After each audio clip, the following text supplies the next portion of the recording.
For the uninitiated, Minerva's Den is a DLC for Bioshock 2, released about 6 months after the main game, and takes you back one more time for an adventure in the dark, damp, underwater underworld of Rapture. You play as Subject Sigma, an Alpha Series Big Daddy not unlike the one you play in the main Bioshock 2 campaign. Your task is to help Charles Porter, the co-founder of Rapture Central Computing, to get codes for a supercomputer. Named the Thinker, the computer is the reason Rapture is still up and running so long after its fall. Your antagonist, named Reed Wall, is the spliced-up maniac who now runs Rapture Central Computing, and in true villain fashion, tries to stop you at every turn. This journey leads you through a sweet and condensed version of the Bioshock formula, where you're free to explore, unlock, obliterate, and rescue your way to the next objective, squeezing down the traditional Bioshock journey from 12 hours into just 4, but with all the good bits still intact. When it comes down to what really makes Minerva's Den outstanding is its ability to carry the heart and soul of a Bioshock game while boiling it down to just one short, impactful experience. This is largely in part to the work of Steve Gaynor, who is the lead designer and writer on Minerva's Den. You might know him from his other ventures, like being the co-founder of Fulbright Games, who created both Tacoma and Gone Home, 2 games that were short, focused, atmospheric, and all the better for it. Those same characteristics can be clearly evident as you begin your journey further into Rapture Central Computing, exploring the 3 main levels of Minerva's Den, Operations, and then finally the computer core. Minerva's Den and Operations are laid out similar to the levels of the first 2 Bioshock games, a central hub with various areas to explore, complete with little corners hiding secrets. Finally, the computer core acts as the build-up to the end and is the location of the final boss fight. It might be more straightforward, but it's not without its narrative punch, more akin to Bioshock Infinite's level design. These levels each emphasize one of 3 characteristics that makes the Bioshock series so special: exploration, gameplay, and narrative. The first level starts off more directed as the player explores Minerva's Den, becoming familiar with the controls, mechanics, and setup of the game, only to expand out more and more as you find more of the keys, so to speak.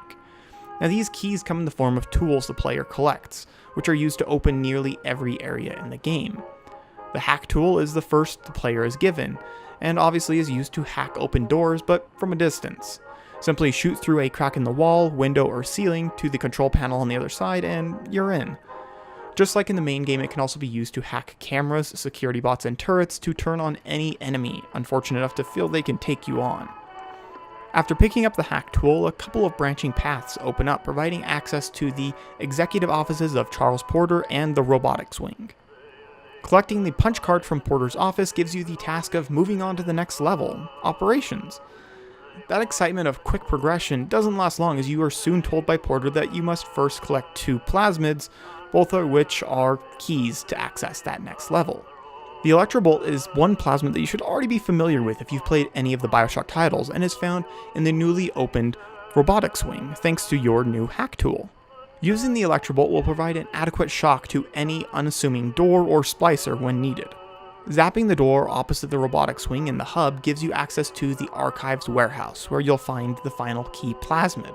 The gravity well was made just for this DLC, and creates something of a black hole pulling down these magnetic locks, and is your final key out of level 1.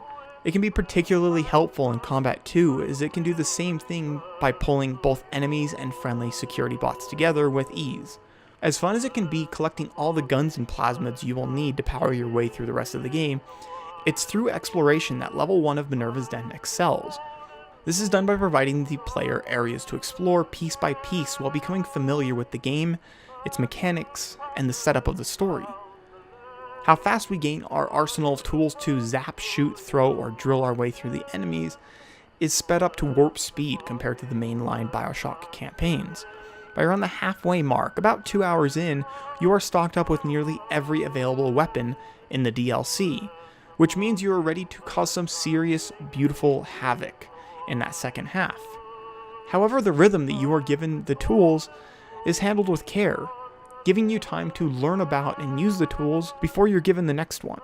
Meaning that for the second half of the game, you can spend your time upgrading and perfecting your abilities or purchasing new ones with Adam from the optional Little Sisters missions.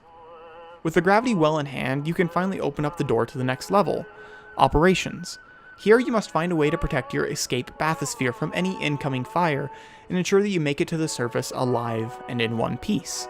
The Operations level also has objects that will provide access to new areas, like the signal beacon from a bathysphere or a signal jammer. These open up Reedwall's office and the core access, respectively. However, the majority of the areas will be unlocked through the tools you've already picked up in the first level, save for a door near the end that needs something a little bit more hot to get through. When you get to that point, you find the fire plasma nearby, and it reveals Climate Control, the last area in Operations for you to explore, and inevitably shut down. Despite its more directed structure, it's in gameplay that Operations shines. By providing the player with more focused objectives and all the tools needed to take on your enemies, the joy of Operation comes from flexing your puzzle-solving and splicer-destroying muscles. The charm of playing a BioShock game comes in equal parts the story we get from following the necessary pathway, as well as exploring areas off that string of objectives.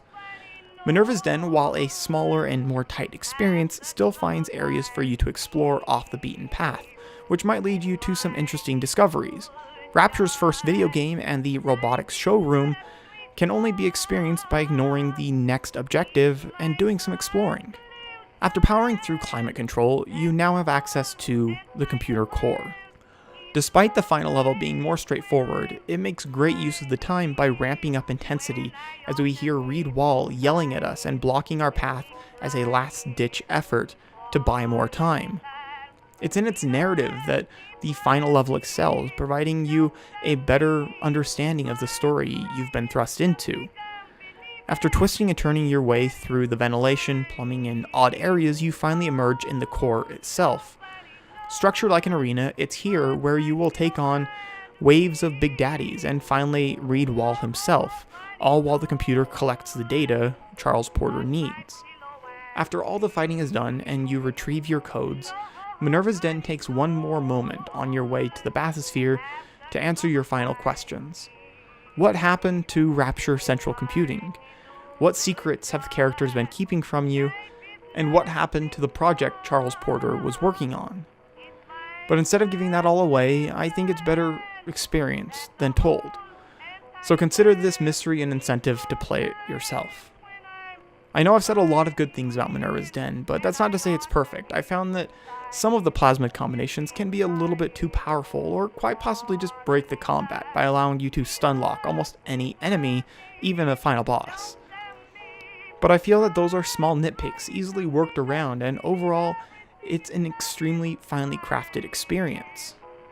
In a way, the level design of Minerva's Den almost mirrors the design of each of the BioShock titles. The original BioShock and its power of exploration, BioShock 2 and its emphasis on gameplay and variety, and finally BioShock Infinite with its directed but well-crafted story. Minerva's Den is the combination of exceptional storytelling, both in narrative and environmental, taking cues from the original and its sequel, using the city of Rapture not just to tell stories, but to show them. Exploring it provides us plentiful opportunities to shoot, zap, and hack our way to the end, but also use those tools to interact with the environment, opening up new pathways to objectives or tucked away secrets.